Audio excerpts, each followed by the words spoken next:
అందరికీ నమస్తే. VTV political ఛానల్‌కి స్వాగతం. మన ఛానల్ చాలామంది చూస్తున్నా సరే సబ్స్క్రైబ్ చేయట్లేదు. సబ్స్క్రైబ్ చేయండి, లైక్ చేయండి, షేర్ చేయండి, కామెంట్ చేయండి.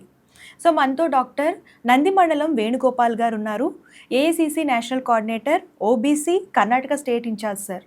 నమస్తే సార్. నమస్కారం అండి. వీటీవీ ప్రేక్షకులకి నమస్కారం.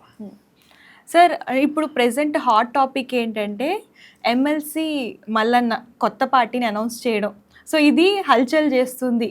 అంటే ఇప్పుడు కాంగ్రెస్లో ఎమ్మెల్సీలుగా ఉండి సో కొత్త పార్టీని ఇలా అనౌన్స్ చేయడం గురించి మీరు ఏమంటారు అసలు? సో అంటే మీకు కూడా బాగా సన్నిహితులు కదా. కాదు యాక్చువల్గా మన భారతదేశం అనేది అతిపెద్ద ప్రజాస్వామ్య దేశం.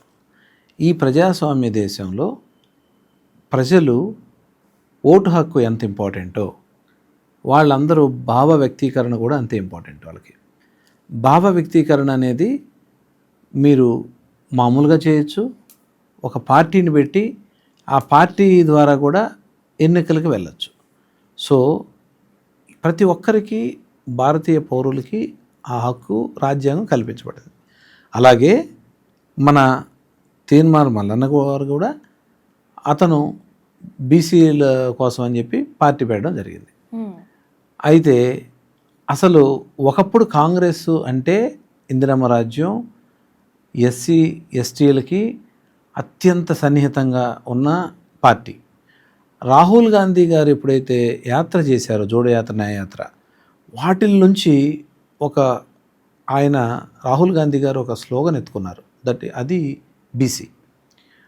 అంటే బీసీలు ఎంతో వెనుకబడి ఉన్నారు, అందరికీ న్యాయం జరగట్లేదు. దేశం అంతా జనాభా శాతం చూస్తే 50% పైన ఉన్నారు, కానీ వాళ్ళకి అధికారం మాత్రం దక్కడం లేదు, వాళ్ళకి సరైన స్థానం దొరకట్లేదు, అటు ఫైనాన్షియల్ కావచ్చు, రాజకీయంగా కావచ్చు, సామాజిక పరంగా కావచ్చు అని మా రాహుల్ గాంధీ గారు, కాబోయే ప్రధానమంత్రి గారు, ఆయన ఈ బీసీ నినాదాన్ని ఎత్తుకున్నారు. దాన్ని ఎత్తుకోవడంతో అప్పుడు మేము క్లియర్గా చెప్పి నెక్స్ట్ అధికారంలోకి మేము రాబోతున్నాం, బీసీలకు పెద్దపీట వేయబోతున్నాం, కులగణన మేము చేయబోతున్నాం అని చెప్పి రేవంత్ అన్న ముందుగానే పిసిసి ప్రెసిడెంట్గా ఉన్నప్పుడు హామీ ఇచ్చారు బీసీలకి. ఆ హామీ ఇచ్చినప్పుడు దాన్ని నెరవేర్చుకునే విధంగా ఇచ్చిన హామీలను ఒక్కొక్కటి నెరవేర్చుకుంటూ మేము మొత్తం దేశానికే ఒక ప్రామాణికంగా రోల్ మోడల్గా తెలంగాణ రాష్ట్రంలో కులగణన అద్భుతంగా చేసి చూపించడమే కాకుండా 42% రిజర్వేషన్లు ప్రకటించాం. దాన్ని గవర్నర్ గారికి ఆమోదించమని బిల్లును పంపాం. ఆ గవర్నర్ గారు రాష్ట్రపతి గారికి పంపించారు. మళ్ళీ అక్కడ మొన్న లోక్సభ పార్లమెంట్ సమావేశాల్లో ఒత్తిడి తీసుకురావడం కోసం ఇక్కడ నుంచి సీఎం గారు, మంత్రులు, లీడర్లు మేమందరం అక్కడికి వెళ్ళి జంతర్ మంతర్ దగ్గర ధర్నా చేయడం, పార్లమెంట్లో అందరినీ కలవడం, ఎంపీలందరూ కాంగ్రెస్ ఎంపీలు, అక్కడున్న కాంగ్రెస్ ఎంపీలను కలవడం, మళ్ళీ ఇండియా కూటమిలో ఉండే వాళ్ళందరినీ కలవడం, వాళ్ళకి ఎక్స్ప్లెయిన్ చేయడం, అసలు ఎందుకు బీసీలకి రాజ్యాధికారం ఎందుకు, ఈ 42 డిక్లరేషన్ ఎందుకు చేశాం, ఇవన్నీ వివరించడం, ఇలాగే అన్ని రాష్ట్రాల్లో చేయాలని చెప్పి గట్టిగా పట్టుబడేటట్టు మా అందరికీ ఎక్స్ప్లెయిన్ చేయడం. ప్రధానమంత్రి గారు అపాయింట్మెంట్ అడిగితే కనీసం ఆయన అపాయింట్మెంట్ కూడా ప్రధానమంత్రి గారు ఇవ్వలేకపోయారు, రాష్ట్రపతి అపాయింట్మెంట్ కూడా ఇవ్వలేకపోయారు. అక్కడ ఒత్తిడి తీసుకొచ్చి వాళ్ళకి కూడా రిక్వెస్ట్ చేసి మనం ఆ బిల్లుల్ని ఆమోదింపజేయాలని చూసాం. కానీ ఎంత ఒత్తిడి చేసినా చేయలేకపోయారు బీజేపీ గవర్నమెంట్. వాళ్ళు బీసీల మీద వాళ్ళకి ఉండదగిన వాళ్ళకి ప్రేమ ఏమీ లేదు, వాళ్ళ మీద కనీసం ఎక్కడ ఎదుగుతారో బీసీలు అని చెప్పి వాళ్ళు కనీసం దగ్గర కూడా రానివ్వలేదు. సరే, ఇక్కడ మేము డిక్లేర్ చేసాము బీసీల కోసం, అది కేవలం కాంగ్రెస్ ప్రభుత్వం చేసిందే. బీసీలందరినీ ఏకం చేసి ఈ బీసీలకి సముచిత స్థానం కల్పించాలని చెప్పిందే మేము, కులగణన చేసిందే మేము, కాంగ్రెస్ పార్టీ. ఈ కాంగ్రెస్ పార్టీలో మొన్నటిదాకా తీన్మార్ మల్లన్న గారు ఉన్నారు.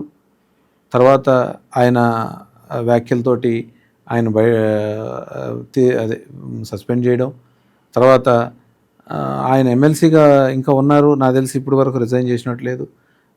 సో మరలా ఆ బీసీ నినాదంతో మళ్ళీ పార్టీ పెట్టుకోవడం జరిగింది ఈరోజు. ఇలాగే పార్టీలు రేపు కవిత గారిని సస్పెండ్ చేశారు, టీఆర్ఎస్లో బయటకు వచ్చారు. కవిత గారు కూడా రేపు ఒక పార్టీ పెట్టచ్చేమో, లేకపోతే ఎవరైనా పెట్టచ్చు. ఈ పార్టీలన్నీ వస్తుంటాయి, పోతుంటాయి. కాంగ్రెస్ పార్టీ అనేది జాతీయ పార్టీ. కాంగ్రెస్ పార్టీ ఆ ఫినిక్స్ పక్షి లాంటిది. చచ్చిపోయింది అనుకున్నా కూడా లేచి బతికొస్తుంది, మళ్ళీ అధికారంలోకి వస్తుంది. నెక్స్ట్ కాబోయే ప్రధానమంత్రి రాహుల్ గాంధీ గారు, కాబోయే మరలా మేము కాంగ్రెస్ పార్టీ అధికారంలోకి రాబోతున్నాం. ఇక్కడ ఇంతమంది బీసీలు మమ్మల్ని హక్కును చేర్చుకొని బీసీలు న్యాయం చేసే పార్టీ ఒక కాంగ్రెస్ పార్టీ అని చెప్పి గట్టిగా ఈ తెలంగాణలో నమ్మి ఉన్నారు ఇప్పుడు ప్రజెంట్. ఇలాంటి కాంగ్రెస్ ప్రభుత్వం అనేది ఎక్కడికి చలనం ఉండదు, ఎక్కడికి ఎవరు కదపలేరు.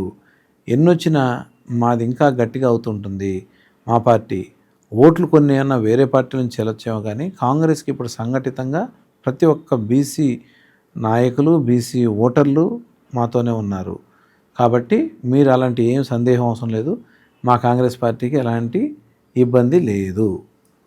ధన్యవాదాలు సార్. Thank you. చక్కగా వివరించారు. సో బీటీవీ పొలిటికల్ ఛానల్ కొత్తగా చూస్తున్నట్లయితే మన ఛానల్ సబ్స్క్రైబ్ చేయండి, లైక్ చేయండి, షేర్ చేయండి. పొలిటికల్కి సంబంధించిన న్యూస్ ప్రతిరోజు వస్తూ ఉంటాయి. ఫాలో చేస్తూ కామెంట్ చేయండి. ధన్యవాదాలు.